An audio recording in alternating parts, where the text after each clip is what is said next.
Hi, this is Jim from Safety Wars. Before we start the program, I want to make sure everyone understands that we often talk about OSHA and EPA citations, along with some other regulatory actions from other agencies, legal cases, and criminal activity. Everyone is innocent until proven guilty in a court of law. Proposed fines are exactly that, and they are often litigated, reduced, or vacated. We use available public records, news accounts, and press releases. We cannot warranty or guarantee the details of any of the stories we share, since we are not directly involved with these stories, at least not most of the time. Enjoy the show. This show is brought to you by Safety FM. Good morning, good evening, whatever the case may be. This is Safety Wars for Wednesday, July 16th, 2025. So we're going to have a little bit of a different program here tonight. There's some important congressional testimony today. I heard a lot of the people I follow on LinkedIn.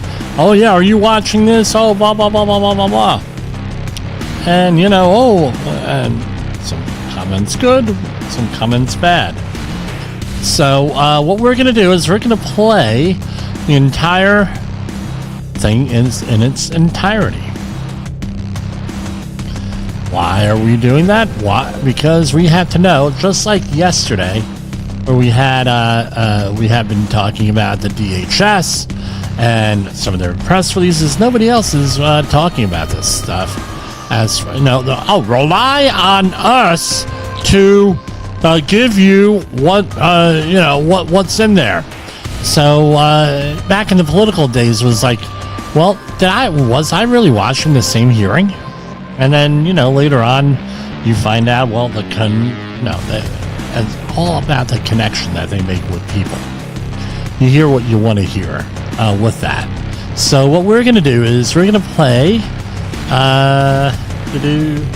the Committee on Education and Workforce, Representative Chairman Tim Wahlberg. I have the webpage right here.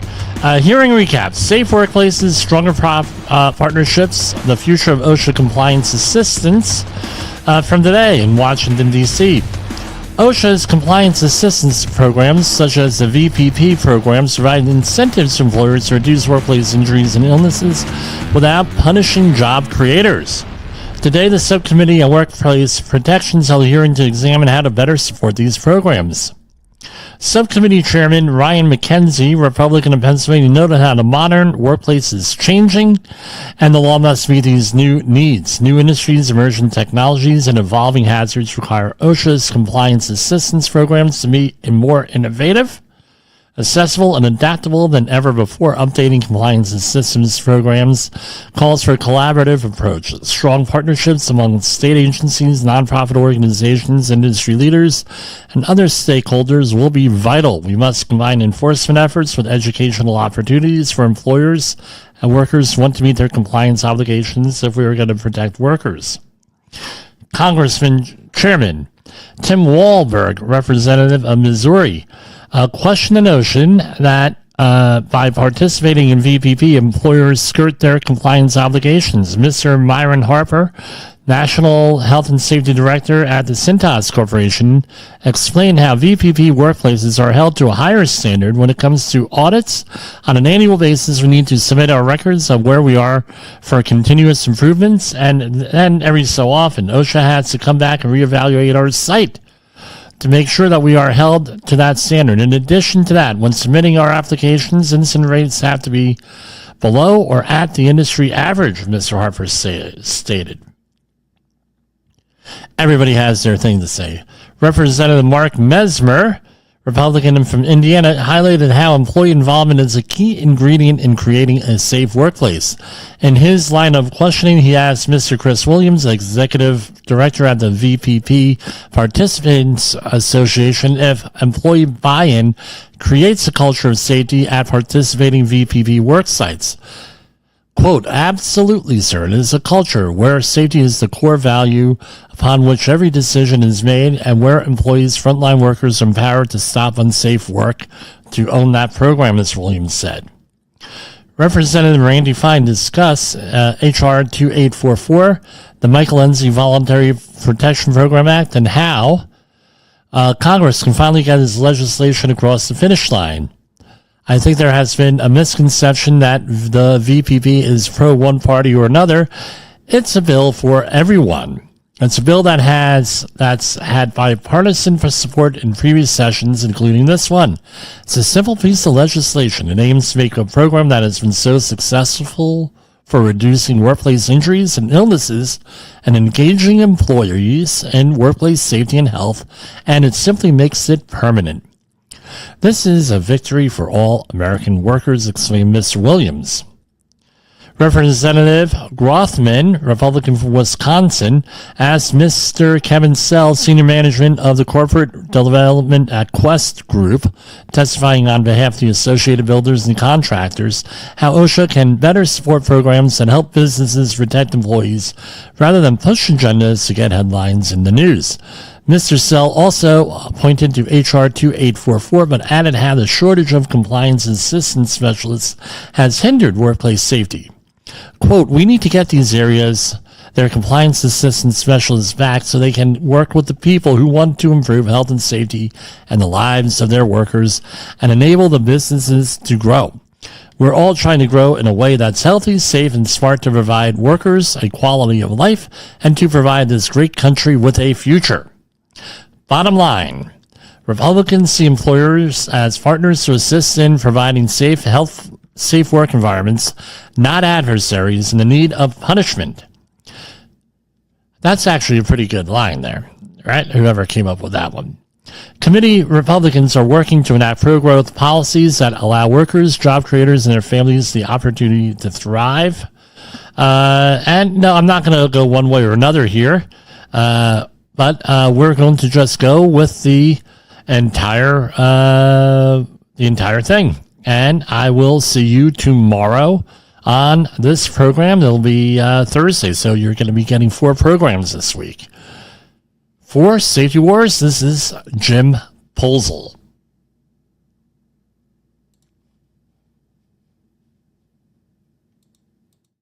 Force protections will come to order. I note that a quorum is present. Without objection, the chair is authorized to call a recess at any time.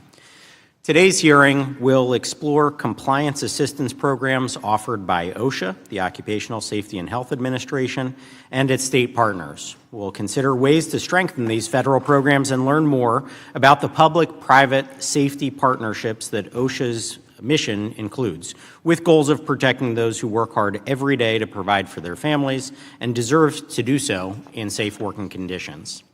Since its establishment in 1971, OSHA has developed enforcement efforts and robust compliance assistance programs. These programs help protect the millions of Americans who work hard every day to provide for their families by giving employers the tools and guidance they need to prevent injuries and illness before they occur. Instead of relying solely on inspections and investigations after a violation happens, compliance assistance programs encourage a proactive approach to safety, which is essential to any effective health and safety management system. Many of these programs have been in place for almost as long as OSHA itself. For example, this year marks the 50th anniversary of OSHA's on-site consultation program, which provides no-cost, confidential occupational safety and health services that are tailored for small and medium-sized businesses. In 1982, OSHA approved the first site for its voluntary protection programs, which recognized workplaces with safety and health practices that go above and beyond legal requirements. In addition to OSHA's many federal programs, there is a vast network of programs and initiatives conducted by states with their own OSHA-approved state plans. As we look ahead, it's clear that workplaces are changing rapidly. New industries, emerging technologies, and evolving hazards require OSHA's compliance assistance programs to be more innovative, accessible, and adaptable than ever before. Updating compliance assistance programs calls for a collaborative approach. Strong partnerships among state agencies, nonprofit organizations, industry leaders, and other stakeholders will be vital. We must combine enforcement efforts with educational opportunities for employers and workers who want to meet their compliance obligations if we're going to protect workers. Importantly, certain federal programs, such as the VPP, are discretionary programs, meaning their effectiveness can change dramatically year over year, and employers engaged in these programs are under constant threat of losing this critical resource. We will hear more about a solution that addresses this concern and codifies the program, allowing it to perform more consistently. Today, we will also hear from individuals in their workplaces where these compliance assistance programs are used. The witnesses will offer their perspective on how these programs have made their workplaces safer, and they will make recommendations about how these programs can be improved to ensure worker health and safety. I look forward to today's hearings and today's witnesses discussing strategies to make OSHA's compliance assistance programs more effective and responsive to the needs of the workforce. With that, I yield to the ranking member for her opening statement. Thank you, Mr. Chairman, and thank you to our witnesses for being here today. Over the last 6 months, the Trump administration has embarked on an aggressive assault on worker protections. And just in the past 2 weeks, Trump's Department of Labor has released 6 deregulatory rulemakings, 2/3 of which focus on health and safety issues. These proposals target core worker protections, including changes to child labor rules, removing a requirement as basic and essential as having adequate lighting on construction sites, and even weakening workers' protection against asbestos. This spree of deregulation follows months of mass firing at the very agencies tasked with researching and investigating workplace conditions, and a proposed budget that will reduce inspections and slash DOL's capacity to develop new safety standards. The message is clear. Workers' rights and protections are under attack.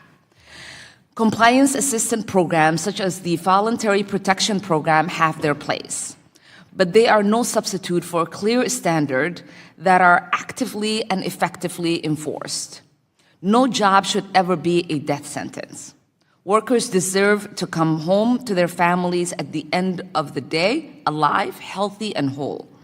Yet according to the AFL-CIO, workplace hazards killed approximately 140,000 workers in 2023, including 5,283 workers from traumatic injuries and an estimated 135,000 from occupational diseases. To protect workers from harm, Congress has passed landmark safety laws and established important agencies like OSHA, MSHA, NIOSH, and the Chemical Safety and Hazards Investigation Board. When they are all allowed to do their jobs and are fully funded, these agencies save lives and prevent harm to workers.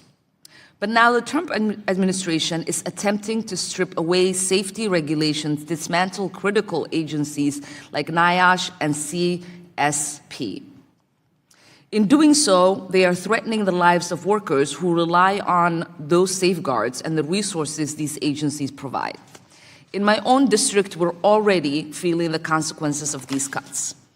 The University of Minnesota's Midwest Center for Occupational Health and Safety is one of just 18 NIOSH-funded education and research centers in the nation. It trains the next generation of workplace safety experts who will help protect our workers in high-risk industries. Without NIOSH, the invaluable research and workforce development provided by that center and others like it across the country will be lost. That means fewer trained medical and safety professionals, less research capacity on critical issues such as heat stress, decreased investment in innovative technologies that can prevent illness and injury. The Trump administration's deregulatory agenda will result in more injuries, more deaths, more grieving families, and less accountability for employers who put their workers in harm's way. Committee Democrats are committed to honoring these workers who have been harmed or killed on the job, not just with words, but with action to change the system. Later today, Ranking Member Scott will reintroduce a bill that will finally bring workers the common sense protection they deserve against heat-related injuries and illness.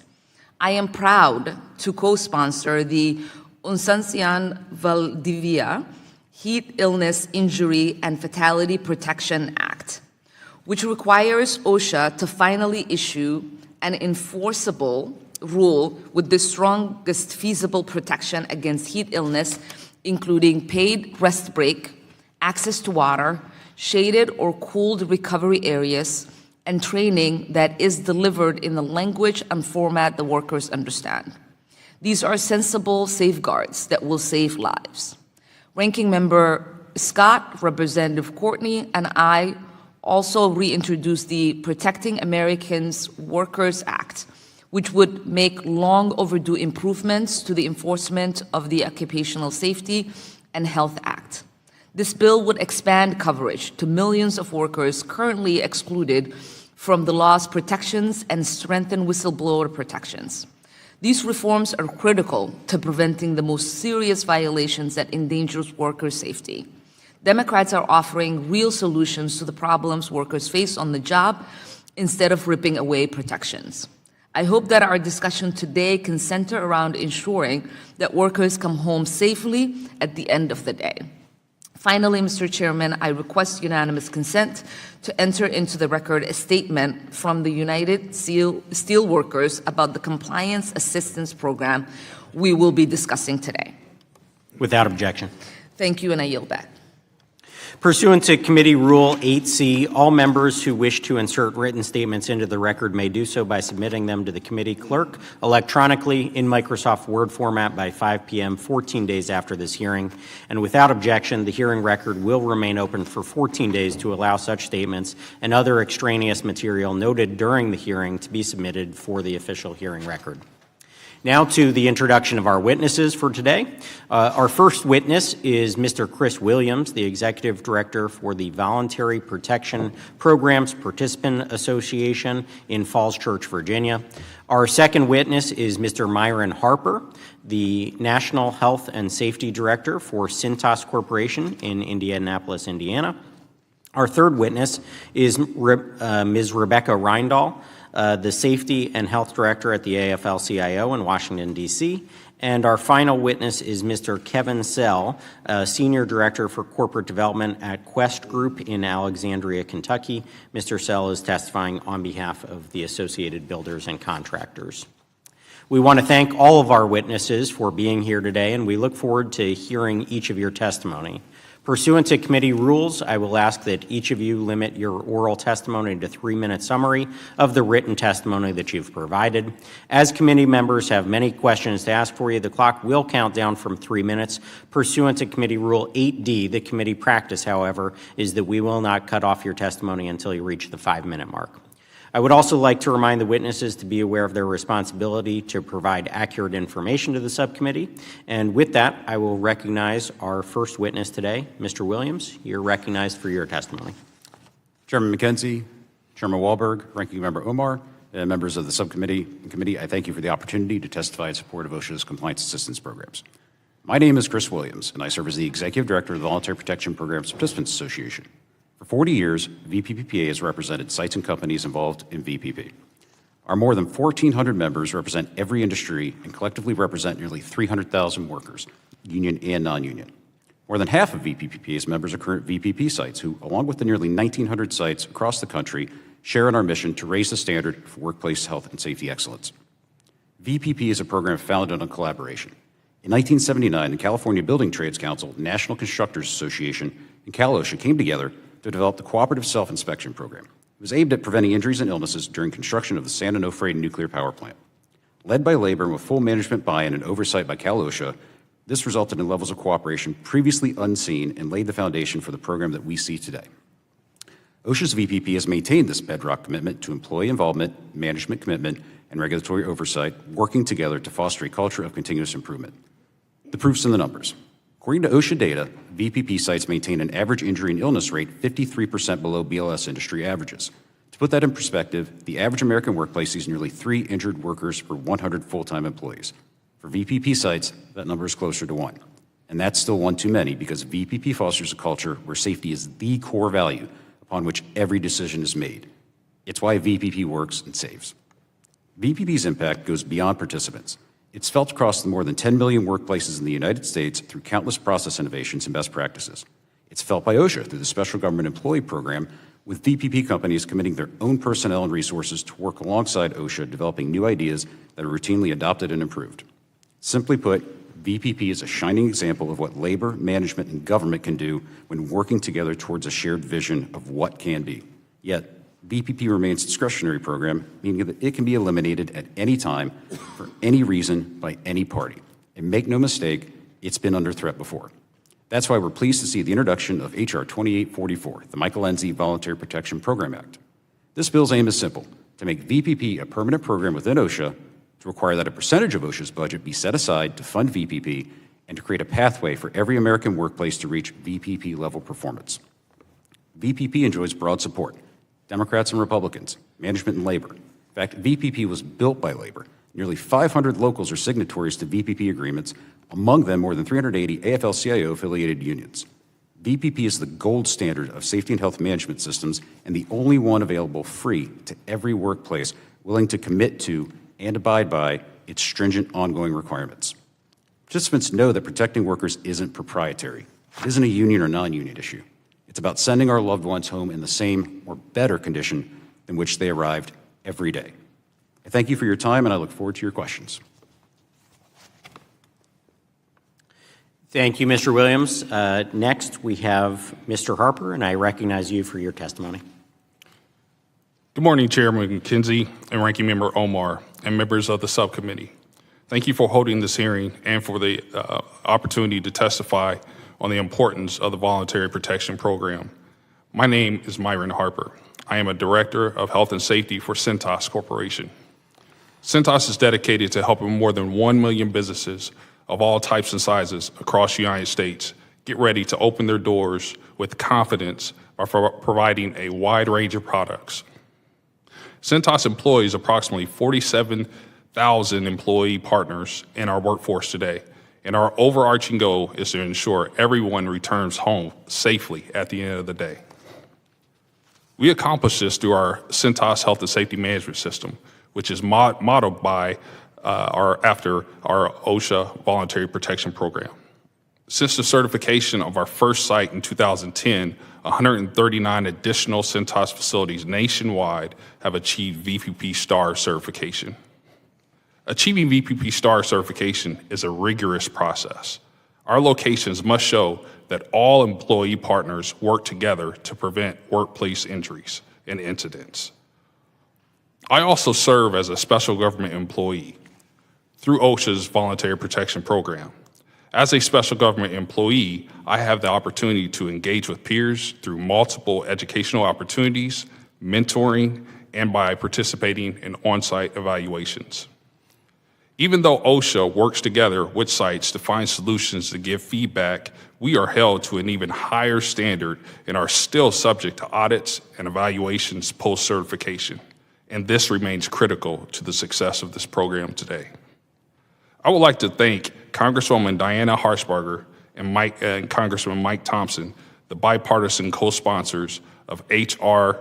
2844, the Michael Enzi Voluntary Protection Program Act. Passage of this legislation would ensure the long-term success of this great program in keeping all employees engaged, healthy, and safe. Thank you again to the subcommittee for the opportunity to testify. I look forward to your questions. Thank you. And next, I'll recognize Ms. Reindell for your testimony. Good morning, Chairman McKenzie, Ranking Member Omar, and members of the subcommittee. I appreciate the opportunity to testify today on behalf of the AFL-CIO about protecting worker health and safety. I want to start by saying that the magnitude of work-related fatalities, injuries, and illnesses is enormous for American workers, and it's totally unacceptable in this country. Each year in the U.S., more than 5,000 workers die on the job from traumatic injury, and an estimated 135,000 die each year from work-related disease. The families of these workers suffer the consequences, and these are devastating and they're preventable. So what we are talking about today are not just numbers and goals and achievements, they are people's lives. Yet the Job Safety Enforcement Agency for most workplaces, OSHA, has been starved by budget cuts and hampered by staffing reductions and low penalty structures that keep it from carrying out its core responsibilities entrusted to it by Congress, even before the Trump administration's recent efforts that will reduce these resources even more. Between 1991 and 2024, OSHA's budget decreased 8%. In the last 35 years, we have seen a 19% reduction in all of OSHA's staff, including at headquarters, and with a whopping 35% decrease in enforcement staff alone. Meanwhile, employment has grown 43%, and workplaces have grown 82%. Overall, this is a 38% reduction in the amount the agency has to protect each worker it is responsible for, now only $3.92 for each worker. We do a calculation each year in our report on the number of years it would take OSHA to inspect each workplace in its jurisdiction once, based on its resources. Since 1991, that number has gone from once every 84 years to once every 185 years. And under the president's budget proposal for fiscal 26, that number would be the worst on record, once every 266 years, because they've proposed to reduce the number of OSHA inspections by nearly 30%. Meanwhile, 8 million public sector workers have no OSHA coverage, a number that has increased 10% in the last 35 years. All of this means that the budget appropriated by Congress is not enough for the agency to carry out even its core responsibilities of setting standards and enforcing them. A quick reminder, the two duties in the OSHA Act are for employers that must, 1, maintain a workplace free from recognized hazards, and 2, comply with the standards promulgated by the agency. Recent firings of the health and safety agency staff like NIOSH and new policies by the Trump administration will only make things worse for America's workers. And right before the 4th of July, the administration just proposed to rescind and weaken dozens of worker health and safety rules, including removing training and medical evaluation requirements for PPE to function properly, removing employer requirements on reporting illnesses, and removing OSHA's general duty to keep workers safe. Meanwhile, OSHA hasn't been able to issue many standards in recent years, and when they do, it can take up to 20 years to get one out the door. Compliance assistance has always been part of the OSHA model, but compliance assistance is just that, assistance to aid employers with understanding and complying with the law. And OSHA has many compliance assistance programs. Examples are resources for businesses to better understand the standards they need to follow, guidance on specific hazards and ways to correct them, and recommendations on systemic issues to keep those hazards corrected. But lower penalties, just like inspection exemptions, incentives to underreport injuries, and a lack of meaningful worker and union participation all undermine the credibility of any voluntary program.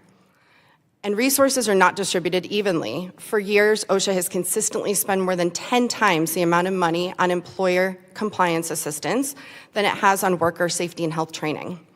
And now the president has proposed to zero out worker health and safety training altogether in OSHA's budget. OSHA's few resources are not a reason to spend more money on voluntary approaches. Compliance assistance is an important part of the OSHA model, but only as an aid to support the mandate the agency was given by Congress, not a replacement for it. Thank you for inviting me to testify, and I would be happy to answer any questions. Thank you. Lastly, I'll recognize Mr. Sell for your testimony. Thank you, Chairman McKenzie, Ranking Member Omar, and members of the subcommittee. Thank you for the invitation to testify this morning and for the opportunity to discuss voluntary protection programs and the future of Occupational Safety and Health Administration's compliance assistance. Again, my name is Kevin Sell. I currently serve as the Senior Manager of Corporate Development at Quest Group. We are a 100% employee-owned company founded in 2003.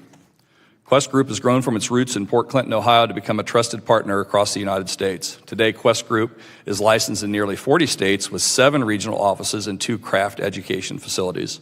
Today, I'm testifying on behalf of Associated Builders and Contractors, a national trade association with 67 chapters, representing more than 23,000 member companies and millions of craft professionals. I began my career as a firefighter, later shift commander, and that helped me launch a career in construction. Before Quest Group, I contributed to the significant growth of Century Construction and United Group Services through safety quality programs and workforce development solutions from 1990 to 2004. I've also held leadership roles on both the Kentucky Workers' Compensation Funding Commission, and I chaired the Kentucky Occupational Safety, Health, and Review Commission. Aside from my education, I hold several certifications in the health and safety field. The area offices of OSHA provide employees and employers with valuable expertise and support through the Compliance Assistant Specialist and their challenge program that is a path to VPP. By having a partnership with the area office, you gain non-enforcement support so you can work with OSHA to get better and reduce risk to your entire team. This is especially important for construction, as many of us have mobile workforce that moves around a lot, and this presents its own set of challenges that are far different and more complex than most general industry sites. In 1999, we met with then Region 5 Administrator Mike Connors, who challenged us to take the ABC STEP, which is Safety Training Evaluation Process, and Challenge Program to a construction version of the Voluntary Protection Program, or VPP. We started that demonstration program in 2001. VPP in every industry allows employers, employees, and labor to apply for an audit that leads to the VPP designation. Many of us call the VPP OSHA's seal of approval. The VPP makes the work environment better, safer, and even supports business growth and job security.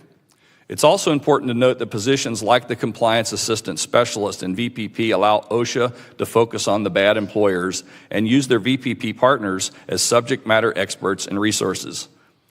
OSHA standards are minimum standards, and it is far better for employees to be protected by a VPP employer. It is also important to mention a bit more about ABC STEP program. This process gives you a position of where your health and safety program is at and how to get better based on levels like gold, platinum, diamond. When I mentor construction companies applying for VPP, I always ask them for their STEP level or have them start this process. STEP was a key factor in creating VPP in construction, and I still find it of high value to that application process. STEP has also evolved to add something of great importance to all of us in every industry, and that is mental health and suicide prevention. Together with all other aspects, we now focus on total human health. I look forward to discussing this important issue with the subcommittee today and hopefully provide insight into the successful programs. Thank you very much. Thank you. Under Committee Rule 9, we will now ask questions of the witnesses under the 5-minute rule, and I'll be recognizing myself for the first series of questions. Mr. Williams, your written testimony noted that the mission of the Voluntary Protection Program is to send workers home from work in safe or better condition when they arrived. How do OSHA's compliance assistance programs like VPP complement the enforcement side of OSHA's work in achieving this goal? Thank you for your question. Quite simply, VPP is an efficiency tool for OSHA in that it supplements personnel from VPP sites in the form of special government employees who go out and conduct audits, can review applications in some regions, and the like. So it does free up those resources potentially for enforcement efforts. It also allows VPP itself, the performance of those companies and sites in the program, it allows OSHA to focus on, as the witness stated, those truly bad actors who for reasons incomprehensible to the moral mind, refuse to comply with OSHA requirements. We know that VPP sites from a performance standpoint are well above and beyond compliance, and they're well above beyond their performance of their peers. So VPP sites also commit to that pay-it-forward model where their resources, their best practices are openly shared amongst industry, amongst their peers, not as proprietary, but in order to help send those workers home safe every day.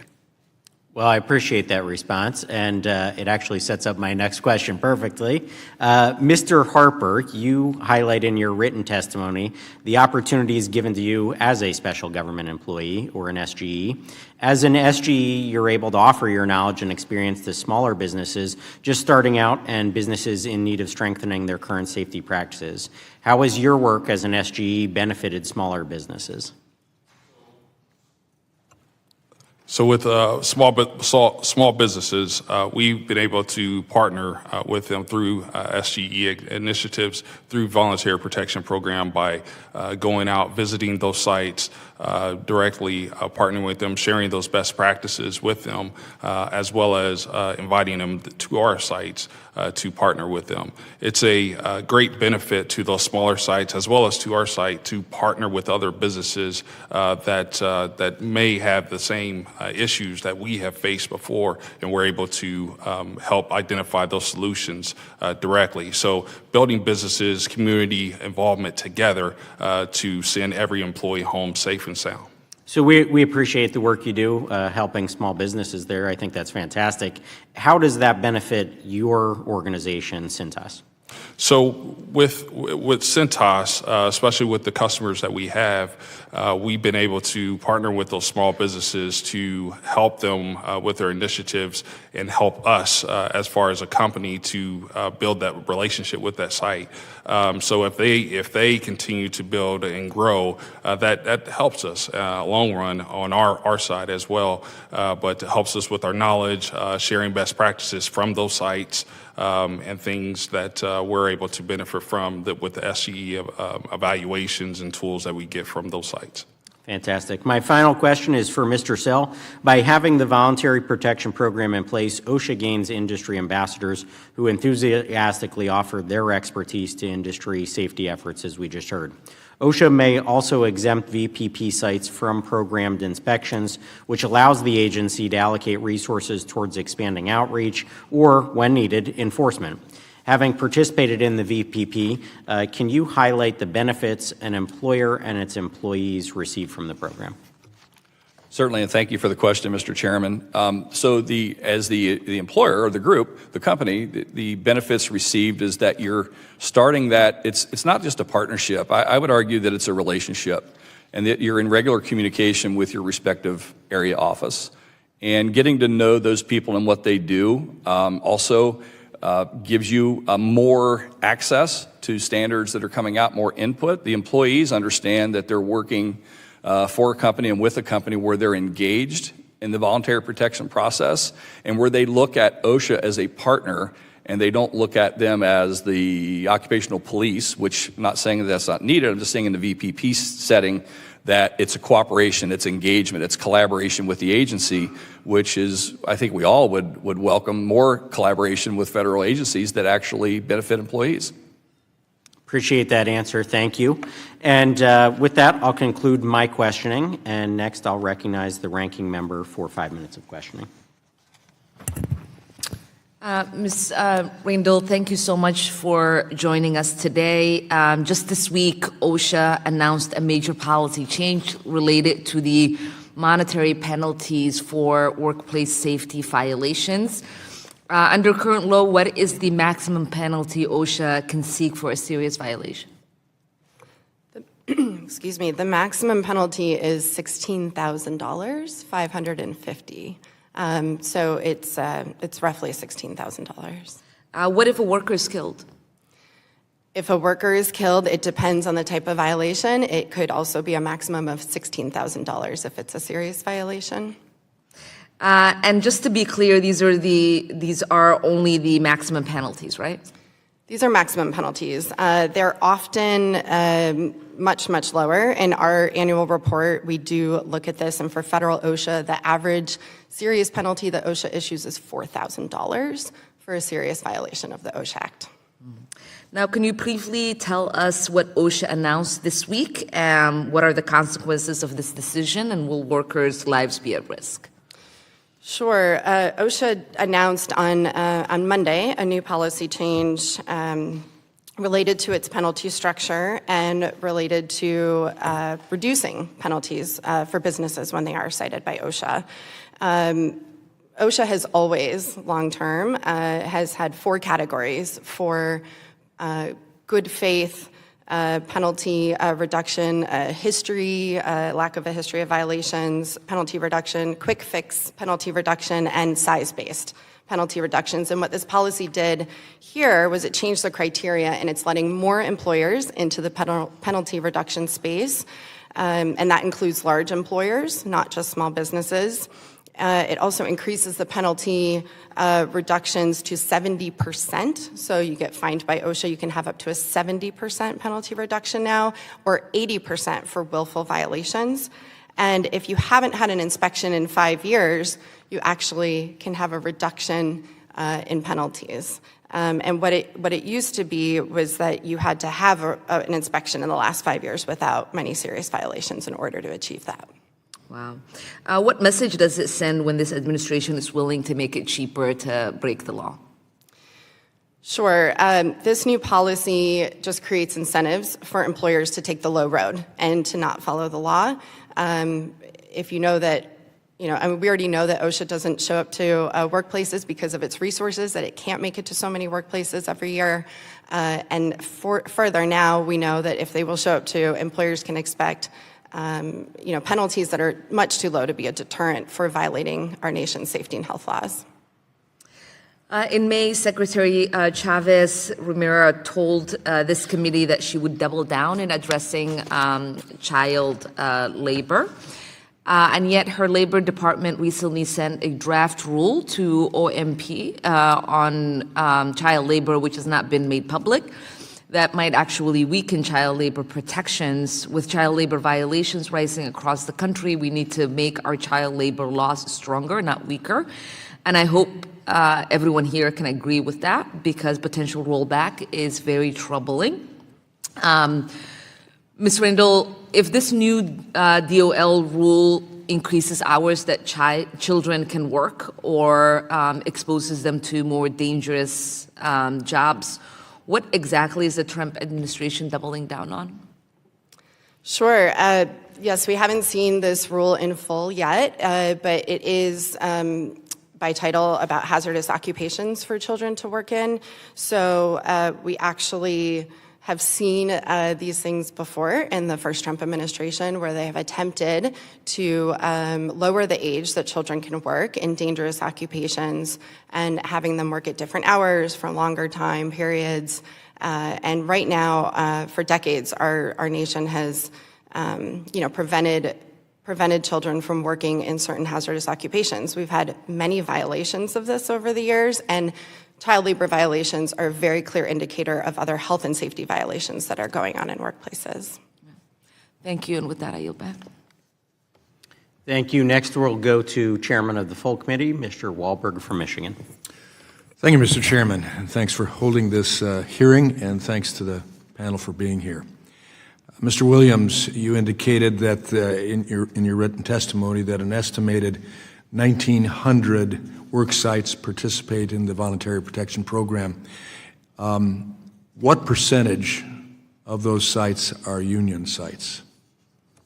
Thank you, Mr. Chairman. While there's no accurate data put out by OSHA in terms of worksite affiliation, labor, non-labor, or union, non-union, in looking through the list of unions that are signatories to VPP agreements and looking through those sites, a conservative estimate would be 15%. I would put that above 20% of VPP sites that are union work sites.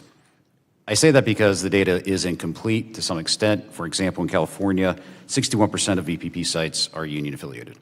Okay. What additional requirements are there for work sites who are represented by a union and want to join VPP? And if you could also respond, what kind of feedback have you received from the unions about these sites? Certainly. Any site that employs union labor must have every trade that's represented on that site sign off on any VPP agreement. If even one declines, then we don't proceed. The VPP process stops. Labor maintains a critical role and critical oversight role in terms of if at any point labor looks at that VPP agreement, looks at that site and says, you're not upholding your end of the bargain management, we can withdraw our signature, and the site is out of VPP. In terms of feedback from local labor affiliates, it's been overwhelmingly positive, just simply based on the number of local signatories that I cited in my opening statement. But I want to give you a statement in their own words. This is from Jack Griffith, who works at the Central Plateau Cleanup Company out in Richland, Washington. He's a member of the Hanford Atomic Metal Trades Council and Local 1951 of the International Association of Machinists and Aerospace Workers. He's a full-time union safety representative, VPP coordinator. He's been involved in VPP for almost 30 years now. And in his words, and I quote, VPP is not a flavor of the month program. It requires a management commitment with employee involvement. Unionized sites must endorse their commitment or the application will not be accepted by OSHA. Attaining VPP star recognition is not easy for companies. They must have implemented an effective safety and health management system. Fostering a culture of safety and continuous improvement can take time. I've seen where the safety culture needed to change to meet the rigorous requirements of going above and beyond the basic OSHA requirements to demonstrate exemplary safety and health management systems. On a VPP site, every employee has the right to stop work without fear of retaliation when identifying anything that was not covered. It's not surprising that he would state that. That's just common sense of what the program is a high standard program that you have to voluntarily commit to and keep the job. Thank you. Mr. Harper, there's a misguided belief that by participating in VPP, employers skirt their compliance obligations. However, your written testimony states that VPP work sites are held to an even higher standard than non-participants through the program audit and evaluation process. Could you briefly explain why that is, and do you believe this high standard has had a direct impact on employee recruitment, retention, and growth there at Cintas? Thank you for your question. When it comes to the high level of importance for safety at Cintas and within our facilities, partnering with our employees have definitely helped to further the importance of safety. When it comes to audits that happens with OSHA, we have to make sure that we hold to a high standard with OSHA on a annual basis. We got to submit our records of where we are for continuous improvement. And then every so often they have to come back and reevaluate our site to make sure that we're held to that standard. In addition to that, when submitting our applications, we have to be lower than the industry average, lower or at the industry average based on the BLS rates. And so our incident rates has to be below. So they're also looking at our involvement from our employees and leaders, as well as our numbers. It has definitely helped us with the accountability side, as far as having OSHA there to help partner with us and continue our efforts, sending partners home every day safe to their families, and so helps with our programs initially. Thank you. Not much time left, but Mr. Sell, yes or no? Has the participation in VPP and other compliance assistance program shifted culture of your workplace to prioritize safety? Yes, it has. That's all I wanted to hear. Thank you. Go back. Fantastic. Next, we're going to go to Mr. Takano from California. Thank you, Mr. Chairman. Thank you to the witnesses for being here. Ms. Reindel, the National Institutes for Occupational Safety and Health, or NIOSH, is the only federal agency that conducts research on worker safety and hazardous health materials. As you describe in your testimony, NIOSH researches which chemicals could shorten a worker's lifespan, how future accidents can be prevented, and the application of life-saving interventions that protect workers and employers, among other things. Is it true that the staff of NIOSH was gutted this week, depriving the agency of enough staff to function? Thank you for the question. In the spring, the Trump administration fired 2/3 of the staff of NIOSH, and even though some of them have been returned, more than 1/3 of the agency is still out, and those are people who do critical work around research. Critical work. These are trained researchers, people with advanced degrees. That's right. They're uniquely skilled. This is a small field with very high level of expertise and a very unique level of expertise to do occupational safety and health. Can you give me an estimate of number of staff that will be affected? Sure. We still have more than 400 staff who are out of NIOSH, and these are people who do critical mining safety and health research, critical research on warehouses, and many other studies and industry partnerships. So what might be the immediate consequences of these staff cuts? Do you have some ideas in mind? Sure. For instance, in the mining sector at NIOSH, they do long-term studies, but they also do, they test explosive environments. They have very, critical state-of-the-art facilities where you can test explosive environments, for instance, under mines, prevent roof collapses. And you also have partnerships with the fishing industry, with the construction industry.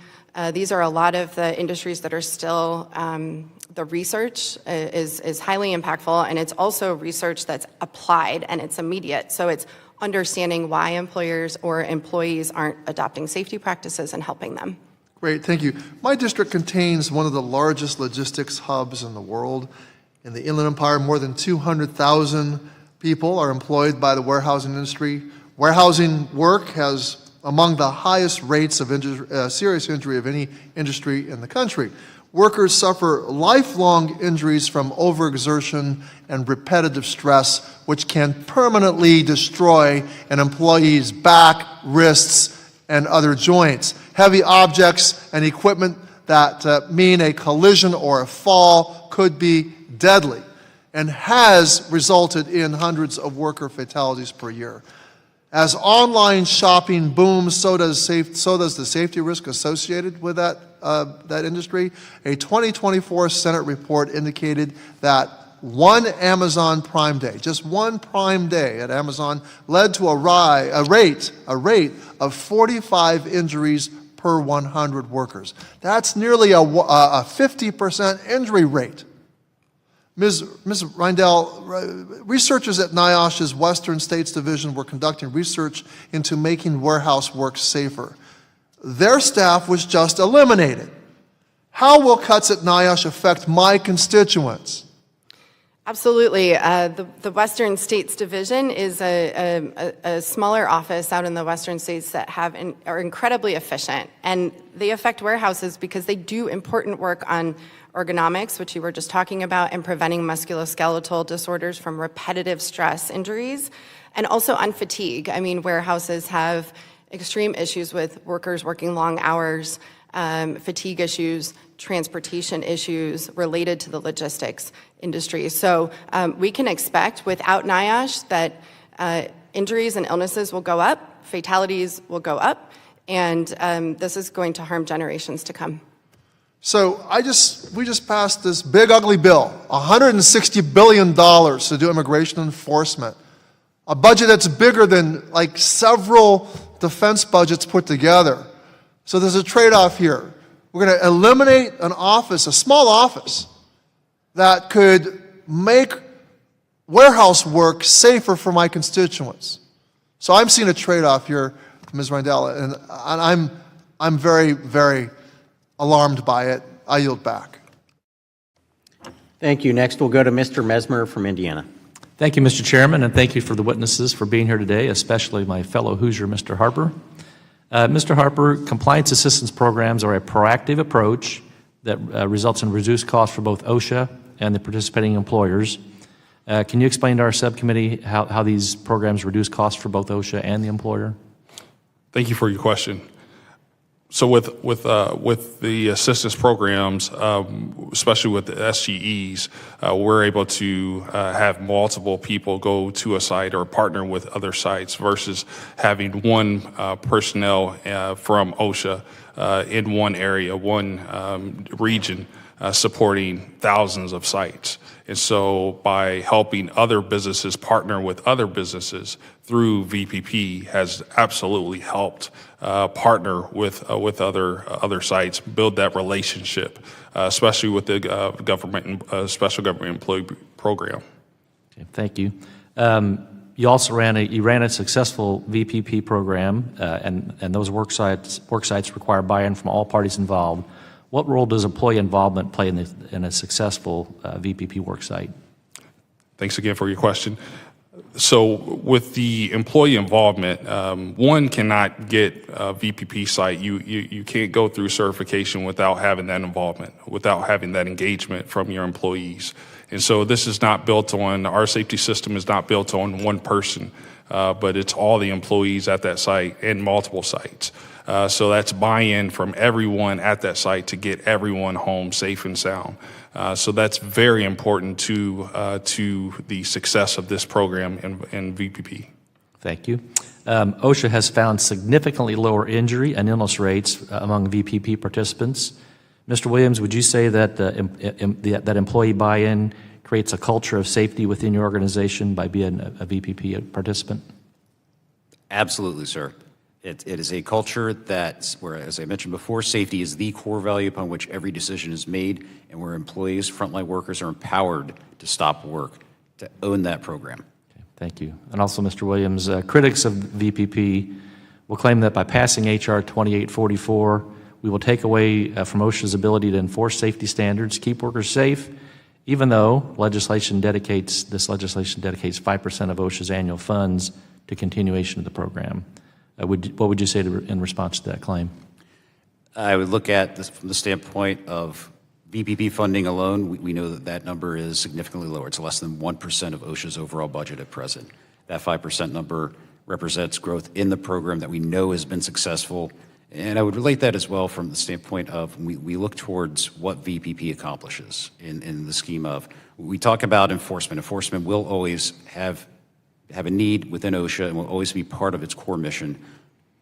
But enforcement results in an inspection that may be on a site 1, 2, 3 days. The other 362 days of the year are what compliance assistance programs like VPP tackle.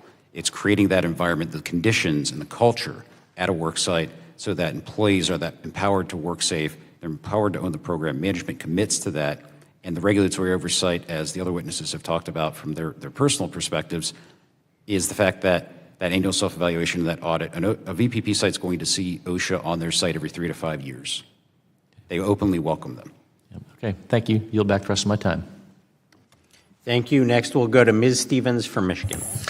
Thank you, Mr. Chairman, and thank you to our ranking member as well, and of course our witnesses. We all know that OSHA plays an incredibly vital role in making sure Americans across the country are safe at work.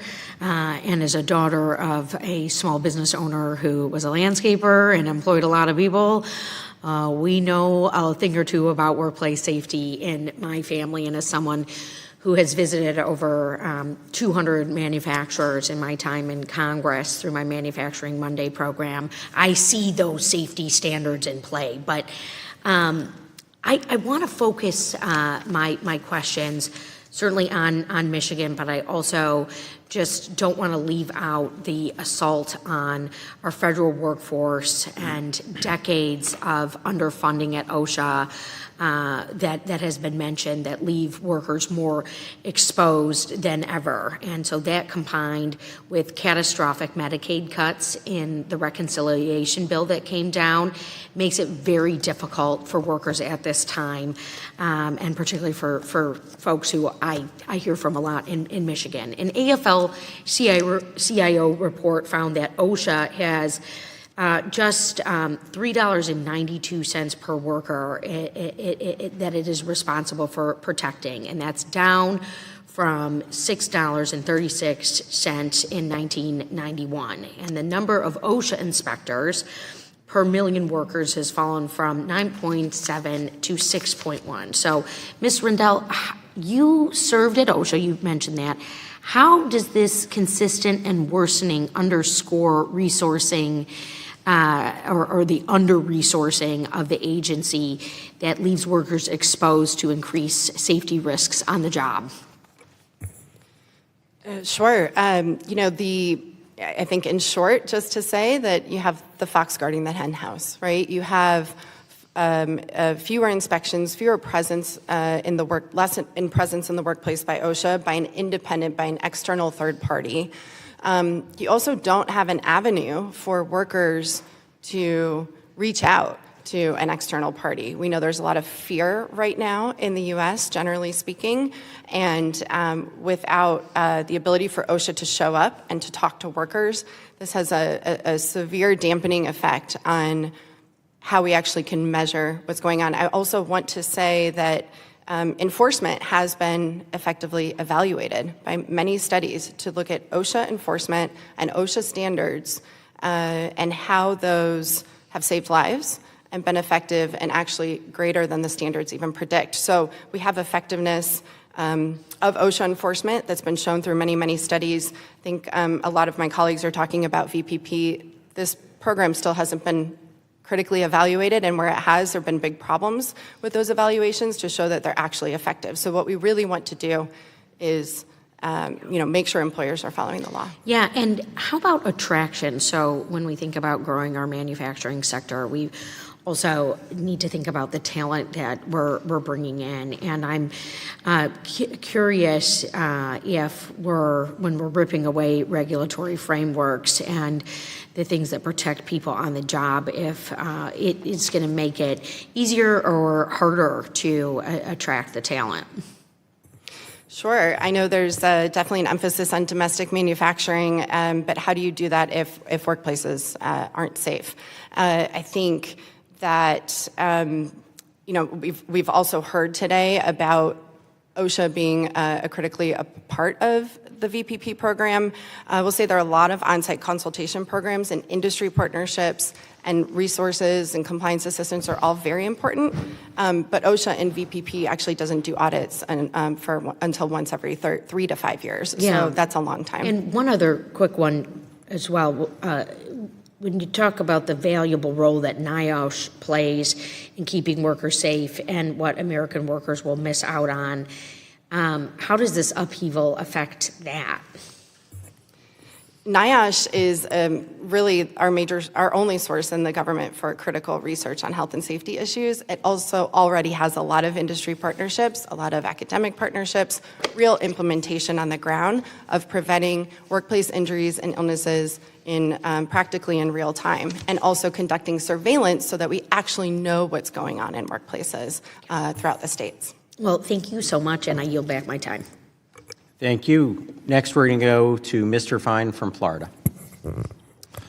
Thank you, Mr. Chairman, and thank you to all of you for being here to talk about this important topic. Obviously, we want to make sure that all of our workers are safe and don't get injured or, even worse, get killed. I have a couple questions. I'm going to start with Mr. Sell. The argument in favor of compliance assistance programs is that it reduces costs by seeking to prevent injuries and accidents, as opposed to dealing with them afterwards. But there may also be additional cost savings as well, and that's where how can we do things cheaper?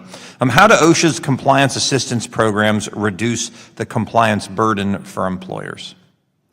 That is a great question. Thank you for that. So the compliance assistance specialist acting in a non-enforcement capacity can actually work with every employer. It really benefits small employers that don't have those types of resources, but every employer is entitled to that service. So whether it's program development, risk assessment, or just trying to figure out what's the best way to protect your employees from a particular risk, that's where they come into play. That's where they have the expertise.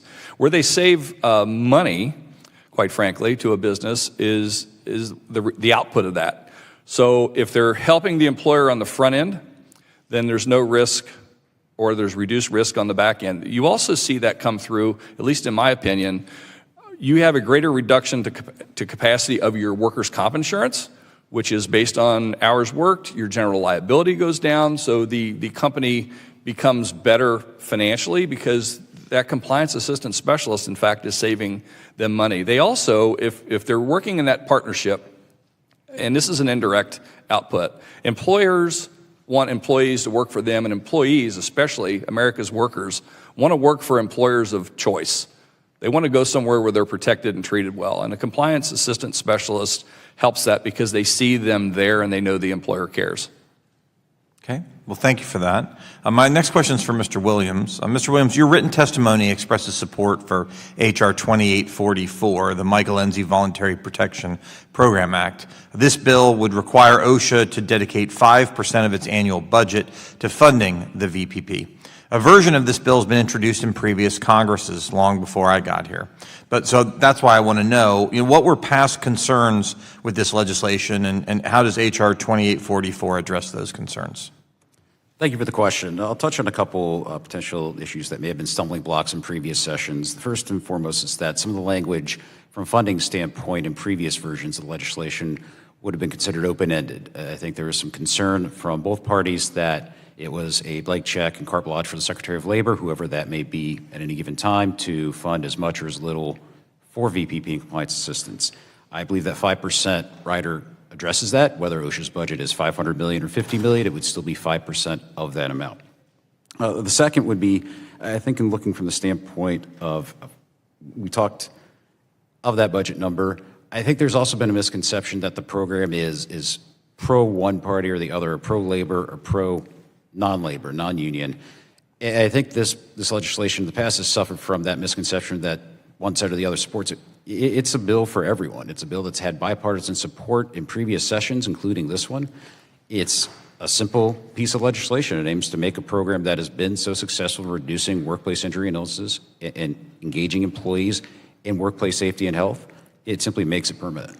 I think there's been a little bit of misconception from the standpoint of one side or the other is going to get a victory here. No, this is a victory for all of American workers. Thank you. Thank you for all for being here. And that answers my questions. I yield back, Mr. Chairman. Thank you. Next, we'll go to the ranking member of the full committee, Mr. Scott from Virginia. Thank you, Mr. Chairman. Ms. Rundell, the Department of Labor released dozens of new rule notices which reverse worker protections. Can you describe and comment on some of those initiatives? Sure. Thank you for the question. I'm happy to. I mentioned in my testimony just before the 4th of July, dozens of these rules, actions, I should say, were issued.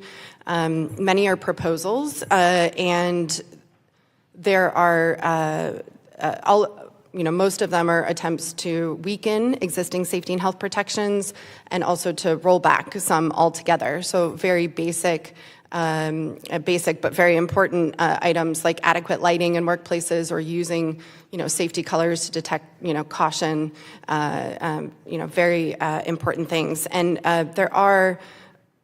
there's a proposal to remove OSHA's general duty protections to certain occupations because they are, quote, inherently risky. And we see this as problematic and really a problem for many workers across the U.S., not just the occupations that they named in the proposal, but setting a precedent for doing that going forward and thinking that employees somehow should assume the risk in their workplaces. That is where employers should be controlling hazards. One other area is going after the respiratory protection requirements. And we know that in order for respirators and other PPE to work properly in workplaces and protect workers, it must fit, and we must medically evaluate people in order to ensure that they're safe when they're wearing those protections. Are independent contractors covered by OSHA? Independent contractors are not covered. You responded to a question about the relatively low penalties to businesses. Usually accountability can be achieved by lawsuits, but if employees covered by OSHA are covered by workers' comp, is it true they can't sue for negligence? Yes, under OSHA law, there's no private right of action. Workers do not have other recourse. In the voluntary plans, what should we look for to ensure that the plans are actually working as intended? Right. So these voluntary, so I will just say the compliance assistance has many types of programs at OSHA. I know we're talking a lot about VPP today, and that's just one of the programs. On-site consultation is already a program that exists for small businesses, and that's a free and a confidential service that OSHA already offers to small businesses. And VPP tends to benefit large corporations, and those are employers that are already paying attention to safety because they have to do that in order to get into the program. They have to have low injury and illness rates to stay in the program. And where we've seen pressure to maintain low injury and illness rates, we also see policies and pressure for workers to not raise and report injuries and illnesses. There's also a significant problem of every VPP employer having inspection exemptions. So for voluntary programs, we should not be exempting OSHA from having inspections. It's sort of a backwards way of thinking. If you are doing your best and you're having the best employers who should be going above and beyond OSHA standards, they should pass inspections without problem. But we do have, we've seen many willful violations and fatalities at VPP sites. I'm not saying all, and I'm not saying that there aren't good VPP programs in some workplaces with some employers, but the program still systematically has problems. Mr. Williams, how can we be confident that violations are actually reported, and can that be legally enforced? Absolutely, Mr. Scott. I would address the concern about the program inspection exemption with this. VPP does not exempt sites, the program does not exempt sites from inspections for imminent dangers, from whistleblower actions. So VPP sites are still required and are still subject to those inspections. From a validation standpoint, I would also like to mention that VPP, GAO issued a report in 2009 that offered up recommendations to improve the program from an internal standpoint at OSHA. And I do want to thank previous Assistant Secretary of Labor, Dr. Michaels, and Deputy Assistant Secretary Jordan Baird, because under their watch, they implemented the changes that GAO recommended to improve and strengthen the program. And so we want to thank them for their support of VPP and also for making the program better and validating that it is successful. Thank you, Mr. Chairman. Thank you. Next, we'll go to Mr. Grothman from Wisconsin. Thank you. Advantage of your expertise. In your written testimony, you say that the 150 Cintas sites are currently participating in the Voluntary Protection Program, making you the largest VPP participant by total number of work sites. Can you share any data or success stories showing how VPP has helped reduce injuries? Yes, sir. Thank you for your question. So the VPP program has tremendously helped Cintas in improving their employee engagement, their culture, and making sure everyone returns home safe at the end of the day. Building more of a great system that we have, our health and safety management system, together, not just with one person or one department, but with all employees there. Reduced our incident rates, as well as helped with partnering with other businesses outside of Cintas to help with our best practice and things to implement within our four walls. It's rare that the answer is found just within our four walls. So partnering with other successful companies with great management systems has been a benefit for us. Oh, just a plus. Okay, Mr. Sell, do you have anything to add to that or your experience? Well, certainly from the construction application since 2001, it's been extremely helpful because, in construction we have our own set of issues. So it has addressed a lot of issues that we've had over the years with respect to working with OSHA. It's always been our desire to do that, and VPP has enabled that. And I'd like to add, just kind of off topic for a second, we were talking about compliance assistant specialists. And I think it's good to know, if just using Region 5, there's only 4 compliance assistant specialists, 1 in Ohio, 3 in Illinois, which also means none in Wisconsin, and I wish Ms. Stevens would still be here. That means there's none in Michigan either. So there's a severe lack of that we're not reaching out and partnering with employers. Thank you. Okay.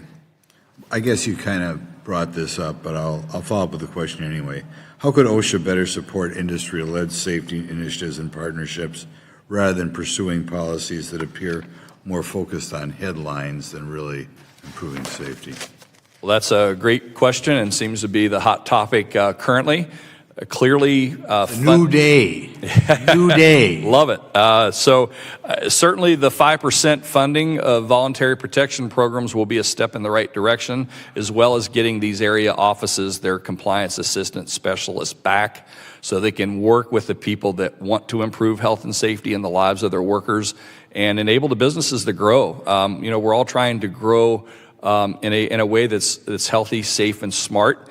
To provide workers, a quality of life and to provide this great country with a future. Okay. Mr. Williams, I'll finish up with you. Could you tell us how VPP helps your business improve safety without the threat of penalties or adversarial enforcement? I can certainly speak from the perspective of our 1,400 members, of which more than half are current VPP sites. It's quite frankly a culture change. And I come from a construction background. I'm a construction kid, grew up in the industry. My dad was a contractor. And I've seen firsthand 30, 40 years ago, when I was much younger and not gray, what safety culture was back in, I'll call them the old days, the bad old days. And what VPP has from an effect standpoint is it creates that sea change in culture, where we move from there's acceptable risk to we will not perform a task if it is not completely safe. And we will work with our employees. We will ask our frontline workers what they need to function safely, to go home at the end of the day in the same or better condition in which they arrived. That culture change is a direct result of VPP and the stringent requirements, not just from the application and certification process, but every year of the annual self-evaluation. Every 3 to 5 years with that audit, when OSHA comes on that site with their SGEs, and they will pick apart that site, and our VPP sites, our members welcome that. They want that because that is an outside third-party audit. They're going to gain a better perspective than what they see on their own. So there is that compliance portion of it, and then the direct positive effect, not just from a business standpoint, because safety pays, and VPP works and saves, but also from an employee morale standpoint and employee well-being standpoint. Can you give us an example of some of the negative grandstanding that you may have gotten in the past from OSHA, or that you're familiar with? We can tell you that there's been threats to the program from the standpoint of purely from the enforcement. And as I said earlier before, enforcement is always going to be a core function for the Occupational Safety and Health Administration. But when you look at enforcement, and comments here today, we've heard some of them, enforcement and inspections are similar to a speeding ticket. Police officer pulls you over, gives you the ticket, you go on your way. And so the short-term impact is very positive. You're most likely going to be able to look at, you're not going to speed, but over time, you regress back to going over the speed limit and creating that hazard. Compliance assistance, education, from a speeding ticket standpoint, going to a driver's ed course or remedial course to talk about the impact that someone speeding has on a victim of an accident that's caused by speeding, for example. The similar comparison with VPP compliance assistance. Compliance assistance goes over those other 363 days when the inspector's not on site and helps make that site safer. It's that long-term education and value component that prevents that fatality, prevents that catastrophic injury. Okay, thank you. Thank you. That concludes questioning from members, and I want to thank all the members for participating today. With that, we're going to go to closing remarks, and I'd like to recognize the ranking member for her closing statement. Thank you, Chairman, and thank you once again to all of our witnesses for speaking with us today. Today's discussion has made one thing abundantly clear. The future of workplace safety depends not on weakening protections, but on strengthening partnerships between OSHA, employers, and workers. Compliance assistance should be about empowering everyone to work together to identify hazards before they cause harm, and not about providing loopholes that allow dangerous conditions to persist. What we have seen from the Trump administration is a systematic effort to deregulate, defund, and dismantle the very institutions that keep workers safe. And the human cost of this deregulatory agenda will be devastating. From slashing capacity to NIOSH, to gutting OSHA enforcement, to zeroing out the Chemical Safety Board, this administration's reckless decisions would lead to more deaths, more injuries, and more families broken by preventable tragedies. We need strong, enforceable standards, not voluntary programs that lack accountability or budget and staffing cuts that risk more worker lives. Good employers understand that safety is both a moral duty and an essential for business success. The bills introduced by Ranking Member Scott, myself, and some of my other colleagues, like the Protecting American Workers Act and the Heat Illness Prevention Act, offer practical solutions to close coverage gaps and strengthen enforcement and address deadly risks like heat stress. As we conclude, I urge all members of this committee to remember the stakes. Every regulation we weaken, every resource we cut, means more workers at risk of injury or death. Every worker deserves to return home safe and healthy, regardless of the industry or job. So let us commit to building safer workplace through robust standards, effective enforcement, and stronger partnerships. Because no worker's life should ever be threatened as expendable. Thank you, and I yield back the balance of my time. Thank you. And I'd like to thank all of our witnesses for joining us here today for this important conversation about ways that we can keep workers safe in their workplaces. Voluntary protection programs can be one important component of workplace safety. And we heard in the testimony today about how we can actually prevent accidents before they occur by creating that culture for safety that exists throughout the entire year for workers, not just a snapshot in time when an enforcement official shows up for OSHA for a day or 2 days and they get to see and experience what's going on in that workplace. I think, again, we all want to have that preventative maintenance going on, that preventative safety, and I think voluntary protection programs help aid and assist workers in having that culture of safety in their workplaces. We also had a broader discussion about the reforms that are going on at the Department of Labor. I think they're critically important because I think we saw during the last administration the absolute failings of the Biden administration and Democrats to hold them accountable for workplace safety. We saw that during the last administration in the spike of child labor violations that went on around this country. Hundredfold increases, multiple hundredfold increases in child violations. So all the regulations that they want to talk about, all the people that were at the Department of Labor during the last administration, they did nothing to keep children in this country safe. Absolutely nothing. So to sit here and say that we need no reforms and no changes is absolutely absurd. We want to work hand in hand with the Trump administration to make sure that we're keeping workers safe in all environments. And that's what we're going to do. The administration is making critical reforms that are so important, and we're going to work with them as a legislative body to make sure that workers across this country are kept safe. Again, I can't believe that we sit here and hear from the other side about how they want to keep workers safe in this country when they did nothing for years to keep those children safe in their workplaces. Absolutely nothing. That's an outrage. And it should be on the record that they did nothing, they said nothing, and now they want to sit here and try to take the moral high ground for workers.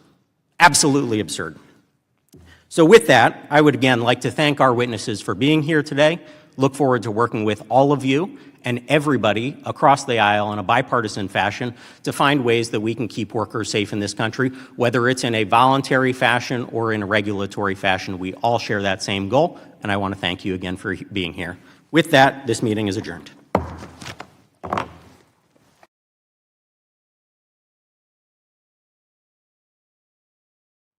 You're in charge of your mind, not what happened around you. Once you get that, you're strong. How happy your life be depend on the kind of thoughts you keep in your head.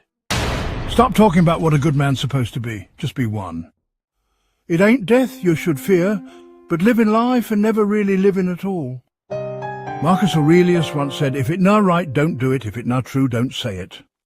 Another profound thought from Marcus Aurelius, take time to enjoy the beauty of life. Watch the stars and see how you're part of something big. And finally, Marcus Aurelius reminds us, don't let nothing outside of your control make you vex, because it don't care about your feelings. People go do what they go do, no matter how much you fret about it. The pain that come from anger does hurt more than what caused the anger in the first place. You no need much to be happy. True happiness starts inside your own mind. Marcus Aurelius once said, your worth as a person depends on what you hold valuable. Another insightful thought from Marcus Aurelius, if you stop feeling hurt, the hurt itself disappears. And perhaps one of his most profound pieces of advice, the best revenge, don't be like the person who wronged you. Marcus Aurelius once said, be easy with other people, but real strict with yourself. Marcus Aurelius advised, live like you're already dead, and this is the time you get to live the right way. Marcus Aurelius reminded us, you always have the choice to stay silent and not pick up stress. Life always changing, but your thoughts, that's what shape your reality. Move through life like every act you do is the last thing you ever go and do. Look deep inside yourself. Strength always stay waiting for you. Everything you hear, just somebody's opinion, not fact. Everything you see, just a perspective, not thy whole truth.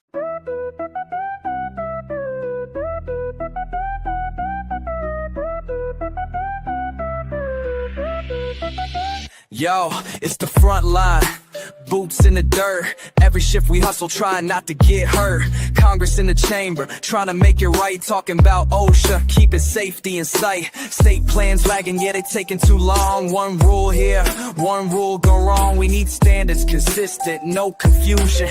Workers need unity, not dissolution. Transparency, yo, we calling it out. Rule changes hidden, that's not what we about. Engage the people, let the voices be loud. Build protection strong, and we'll all be proud. Safe work, stronger ties. Everybody rise, no compromise. From the floor to the skies, let the message fly. We ain't letting no one slip or die. Stronger partnerships, that's the key. Safe jobs for you and me. It ain't just policy, it's life we save. From the boardroom down to the labor cave.